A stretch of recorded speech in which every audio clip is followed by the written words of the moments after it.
Because Mia can't speak, the frustration comes out as self-injurious behaviour. She would self-injure up to 70 or 80 times a day. Johnny, we just couldn't take him places. You can't take a kid places if they're aggressive, or if they're screaming, or if they're...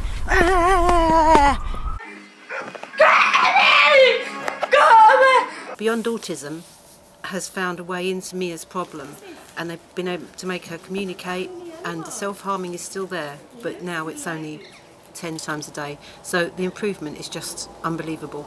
Mia needs one-to-one all the time. Self-harming gets in the way of her learning. If she's got a one-to-one tutor, especially with ABA, they can steer that injurious behaviour away from what she's doing and make her focus on learning, and that's what Beyond Autism has done. We're teaching them to be able to extend their language, extend their vocabulary. If they don't know a word or they are trying to get a sentence out, we break it down to what they can say. And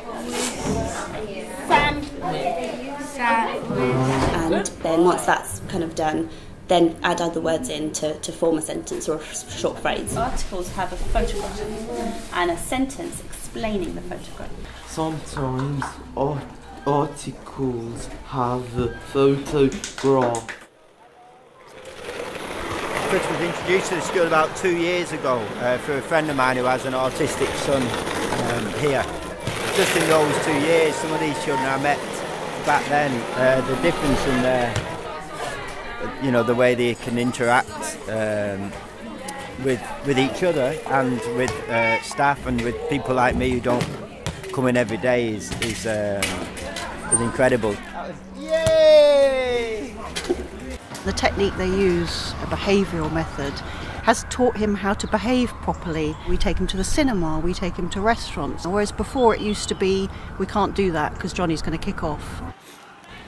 It's wonderful to look out on the kids when they play in the playground and to hear them laughing and playing together and relating to each other and to their carers. And over the years, we have discerned a difference in behaviour from some of the individual kids. We have nothing but admiration for the carers with their skill and their patience and their imagination. It's a privilege to have them as neighbours, isn't it, really? It is.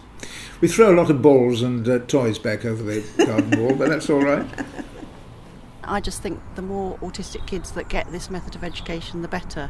It really saddens me that there are kids out there who are not going to talk and who are not going to read and who are not going to write because they haven't found this style of education which works. Beyond Autism gives children with severe autism the skills to make sense of a complicated and confusing world. If they can be more independent, they'll need less care as they grow older. But there aren't enough school places to meet demand. With more funding, Beyond Autism can create more spaces for severely autistic children. They can then work harder to prepare the children for when they finally leave school. Please help the groundbreaking work that is helping change so many lives.